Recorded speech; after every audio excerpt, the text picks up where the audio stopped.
see it.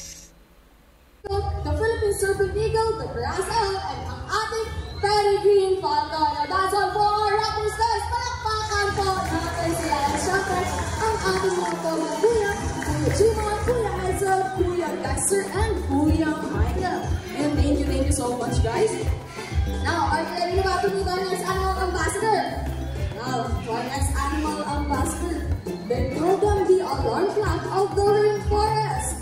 Nakalaw ng Philippine Great Hornbill na si Mr. Bill. And, of course, ang kanyang younger brother na si JJ. Don't you worry guys, lalabas na si JJ. And, that is our Philippine Great Hornbill, Ayunan. That is JJ guys. Once again, this is Mr. Bill. And JJ, our Philippine Great Hornbill, with a starting name of Buceros Mindanensis. Mindanao and Ensis meaning belonging to. Therefore, belonging to Mindanao. As you notice po, their bills or ang kanilang mga mukha, it comprises 30% of its body. And this afternoon guys, magpapakita ang gila sila dahil ang kanilang mga mukha. But before that, I have a job for you to follow muna, okay? At the count of 3, you need to shout loud. Okay, let's practice first. 1, 2, 3, and... Ganyang energy guys. So one more time. Mas louder pa, okay? At the count of 3. 1, 2, 3, and... Ayun, ready na nga ang ating mga bisita, mga kuya. Ready na ba ang ating mga kalaw? Now guys, prepare your cameras. Mabilis lang to. At the count of 3.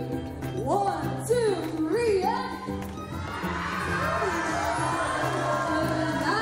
What a perfect catch! Mr. Bill and JJ. Pababalikin muna natin si... Ayan.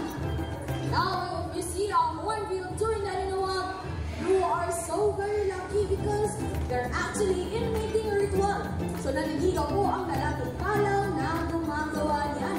Mas maraming minsan kung matouch lalaking kalaw, ay mas mataas ang chance na sasagutin siya ni ate girl na kalaw.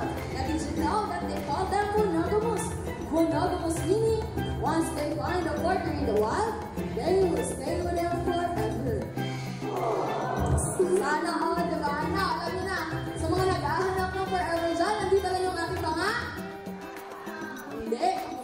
Di joke lang. Now, one more time, magpapakita ang gila sila.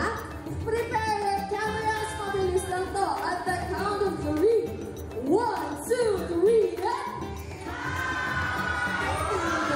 And that is our Philippine Great Hornbill, or also known as the Kalaw. Yes. The alarm clock of the rainforest because they make noise every morning, noon, and afternoon. Palakpakan po natin sila. And syempre, ang aming mga kuya na si Kuya Siren and Kuya Richie. Now guys, we can talk about our hornbills.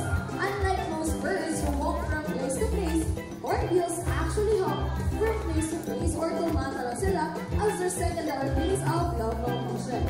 Now let's move on to our next animal ambassador. Ano guys, makulay po ito and galing po itong Brazil, particularly the Amazon forest. Now may I call on Barack. And that is Barack with Kuya Michael. Okay, ano mga ate, mga kuya, lapitan natin si Kuya Michael. May pag-visit si Kuya Michael daw. Ayan. Initan yun guys, by the way. Okay. Don't kiss me. Alright. Sa mga hindi mabigyan ng seats, later after the show, you'll have your own time po, okay? Once again, this is Barack. I will go with a certain name of Ararauna, meaning genius. Why are they called the geniuses? Because they have the mental capacity of a 4-year-old child.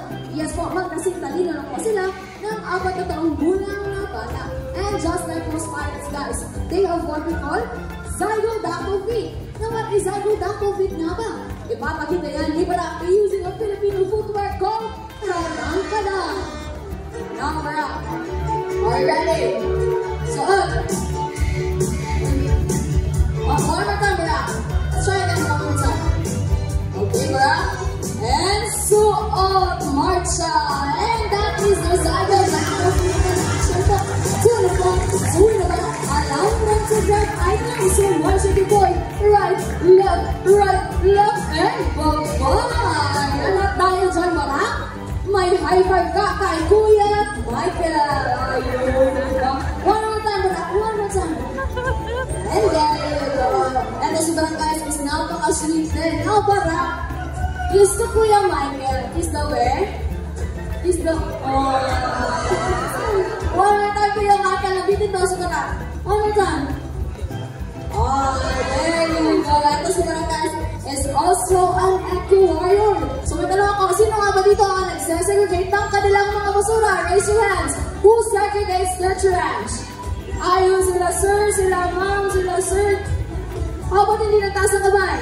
Nakabo, this afternoon, Barak will show us how to segregate our waste. Now, Barak, we have here the biodegradable bin, and it's check niya ni Barak, guys. So, of course, the non-biodegradable bin. And check niya ni Barak. Okay na, kuya.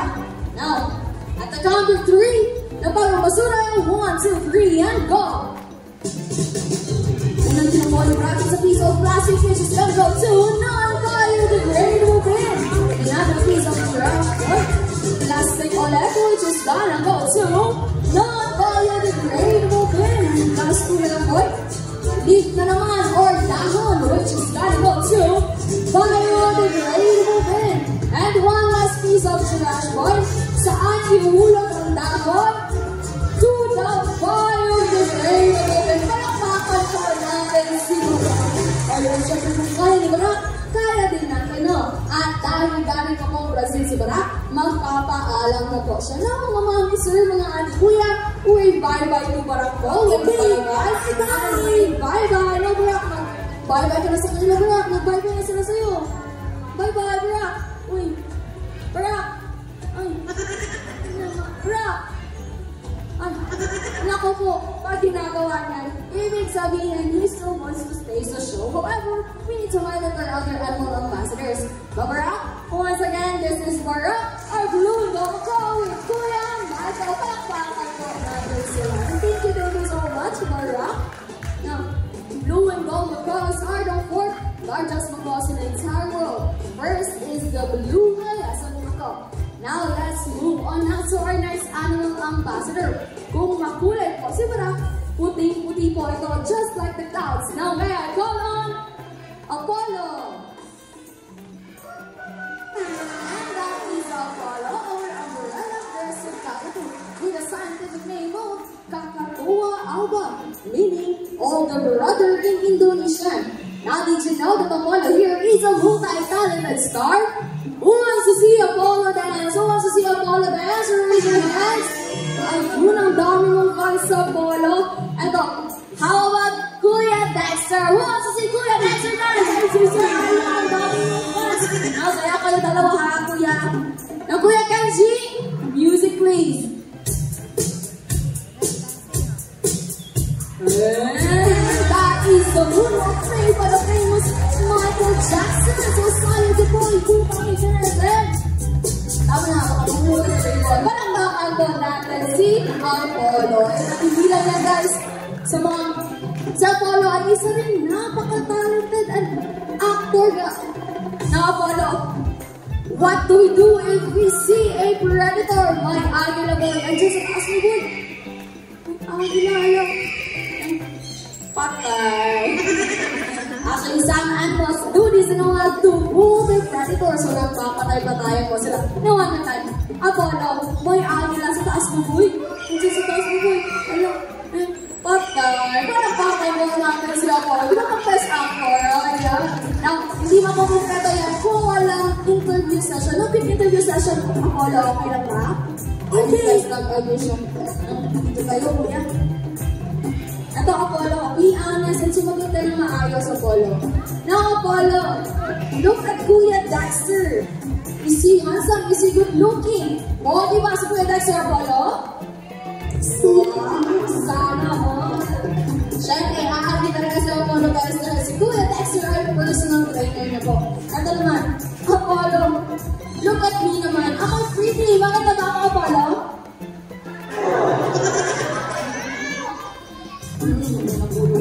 Sino yung tumawa? Hala, kahit tayo sa audience, kuya. Let's take it sa mga audience. Sino yung ayun si Ma'am. Ito si Ma'am nakawal Apollo. Look at Ma'am Apollo. Is she pretty? Maganda ba si Ma'am? Si Apollo. Naman, walang magagandang papuan mo yung aking mga audience today. Now, sa lalaki naman daw. Okay. Para walang bayan sa lalaki naman. Now, Apollo, sino yung pinapit niya? Ito si Sir na naka-blue. Apollo, look at Sir. Is he handsome? Is he good looking? Pogi ba si Sir Apollo? Apollo, pretty. Siyempre mga pogi nga lang po sila, no? Na, kuya, anong nangyari dyan? Ba't ako lang yung iba? Sige, one more time. Let's ask Apollo one last time, okay? Now, Apollo, please look at me. I'm pretty. Maganda ba ako, Apollo? Never mind na lang, guys. Palakpakan na lang po natin si Apollo. Masyado ko ng anas Apollo. Ayun. Now, let's call on Apollo's younger brother na lang, okay? Now, wait. Call on Jumbo. And that is Jumbo, Apollo's younger brother. Now, did you know the reason of global warming is due to our pollution coming from our transportation? And this afternoon, guys, Jumbo will show us how to lessen our carbon footprints using a bicycle. Now, Jumbo, sakay, and sikat. Ayun ko, sikat ko, pakakot, first racer, pakalikan, sikat ko, ayun, makakakalbog natin si Jumbo. Now, sa mga hindi naman po marunong mag-bisita na, tuturuan din tayo ni Jumbo how to ride a scooter. Now, Jumbo, ano tayo sakay? And sikat. Ayan, ang galing mo. Oy, palakpakan natin si Jumbo. Now, you see, guys, even animals love to help our mother nature. We can also do our part by doing the reduce, recycle, and repurpose, and some alternative ways for our transportation. And that's all for Jumbo. Palakpakan po natin sila. Of course, ang ating golden brother, Kuya Junior. And now here, in Davao Carnival Park and Zoo, we have 4 species of cactus po. Namely, the circle crescent cockatoo. Second is the umbrella crescent cockatoo, which are sinapolos in the Jumbo. Third is the black palm cockatoos. And fourth is the Molucan cockatoos. Now let's move on and let's proceed now to our next animal ambassador. 3 in 1 question.